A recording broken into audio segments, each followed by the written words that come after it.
Thank you, Yaakov, and thank you for the clear and constant and especially honest journalism that you produce every day in the Jerusalem Post.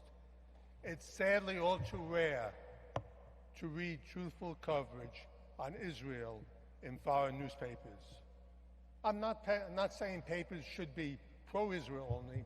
I'm just saying that reporting should be fair and honest. That shouldn't be too much to ask for. It's my great pleasure once again to be part of this conference sponsored by the Jerusalem Post. For the first time today, we are joined by representatives of Bahrain and Morocco, and we welcome them.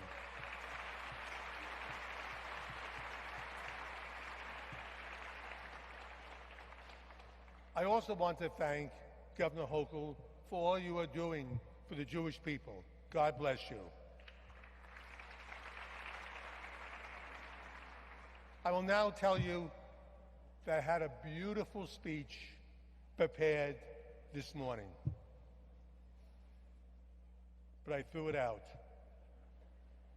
It focused on many outside challenges facing Israel and the Jewish people, including the need for a two-state solution and a new Marshall Plan for the Middle East. It was a great speech. I threw it out. I threw it away because I realized there was one huge problem facing Israel, and almost no one is talking about it. It's like the elephant in the room. On one hand, it's so obvious because everyone sees it. On the other hand, it seems so complicated that no one wants to deal with it. Well, we have to deal with it. And that is what I want to talk about right now. There have been 5 elections in Israel in just 3 years. Whoever wins the next election will win with 61 or 62 seats. That means there'll be another election just around the corner as some small faction are able to hold the next government hostage, just like the last one. No country, no business, no organization, nothing can function properly with that kind of constant upheaval and a government that can be blackmailed by any group. Israel, like the United States and many other countries right now, are divided almost equally between right and left. But in the U.S., 4 congressmen cannot bring down the presidency, which is exactly what can happen in Israel. That's a recipe for disaster. Some people, when they go to bed, count sheep. Today in Israel, a prime minister needs to count Knesset members, 59, 60, 61, and then count them again in the morning to know if he's going to the office that day as prime minister. This is counterproductive. It strangles creativity. It wastes time. It just doesn't work. And it hasn't worked for the last 4 elections. It's actually a testament to the indomitable spirit of Zionism and the Jewish mind and spirit that Israel works so well as it does. Israel has faced existential threats ever since the first day of its existence, and Israel survived threat after threat because of its incredible courage and ingenuity and its strong, far-leading leadership. Israel still has that courage. Israel's ingenuity is the envy of the world. But Israel's government, especially its electoral system, is so dependent on small groups who can bring down the government. I would say the last government was brought down by one person who didn't get the job in Singapore that she was promised. She brought down the government. All recent prime ministers have been held hostage to this system. I've had the opportunity to travel to over 40 countries as president of the World Jewish Congress over the last decade. What I hear over and over again in countries that believe Israel does not have a stable government. And for too long, it did not have even a full-time foreign minister. Let me tell you, Israel, I looked this up, is the only country in the world that does not have a full-time foreign minister. What that threat is that Israel is facing from Iran, it cannot be seen as unstable right now. Most people around the world will scratch their heads every time Israel goes back to the polls. They can't figure out how any democracy can possibly work with that kind of constant upheaval. Israel's parliamentary system may work, and it worked very well from 1948 through the 60s when the Labour Party dominated the country. It has been somewhat working during the 70s and 80s when Likud won their first time. But that was almost 40, 50 years ago. Israel's future cannot be determined by one small political faction that holds the rest of the country hostage for its own narrow-minded benefit. Do you realize that in today's current 120-member Knesset, there are 22 different political parties? The U.S. has 2 main parties. France has 2 main parties. Great Britain has 2 main parties. Israel, 22. That's a record. Remember the famous definition of insanity, doing the same things over and over again and expect a different answer.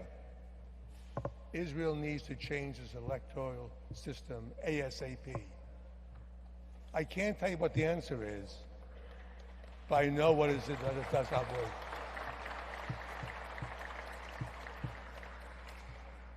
This has to be change, and here is a suggestion.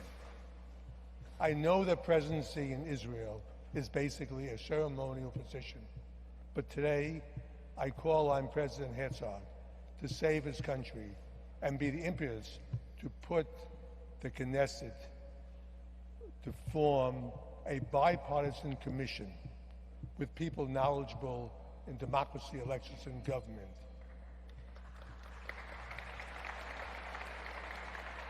He should be entrusted to create and guide the creation of a new electoral system that will finally put Israel out of this mess.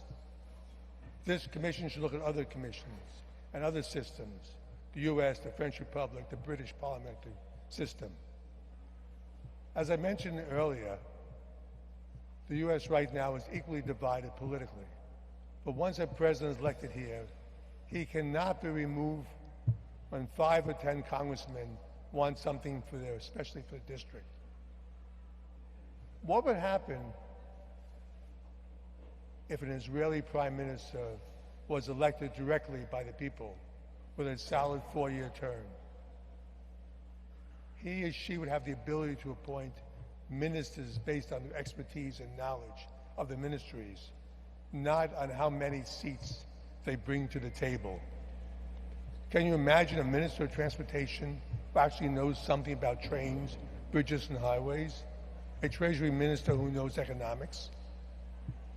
A foreign minister who has served in embassies around the world? This would guarantee stability. I know the original system created in 1948 was modeled somewhere in the British system.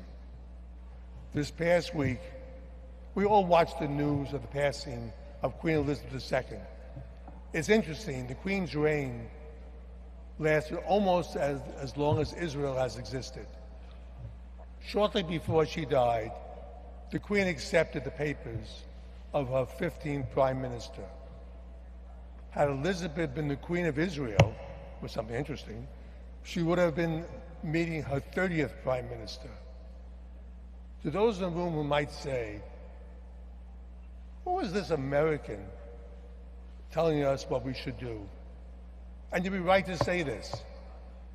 However, since nobody else has the guts to say it, I'm saying it.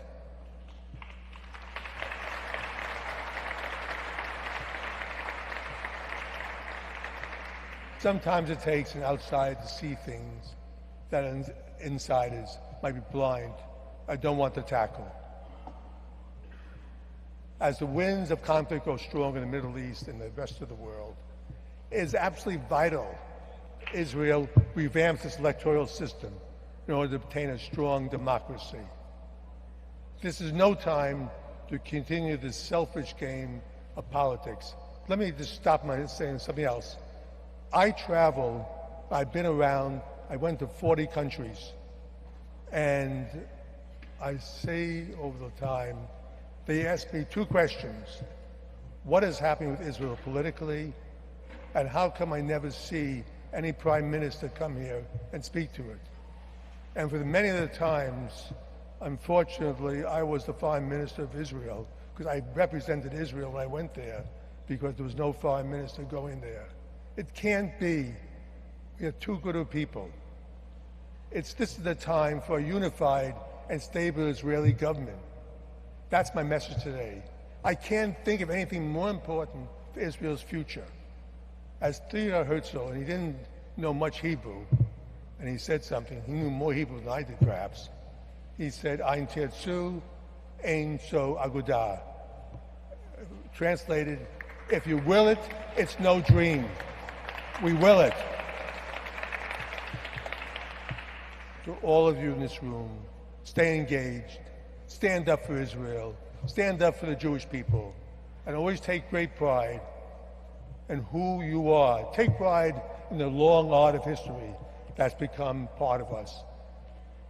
I do this every single day, take pride in our country, in Israel. We have given the world so much. We are indeed an extraordinary people, and we are people with one foot firmly planted in our traditions, and the other is always willing to try new ideas. That's exactly what I'm asking you to do here today. I thank you for listening. May God continue to bless our people, to keep us strong, and always be willing to do what is right. I'm Yisrael Kai.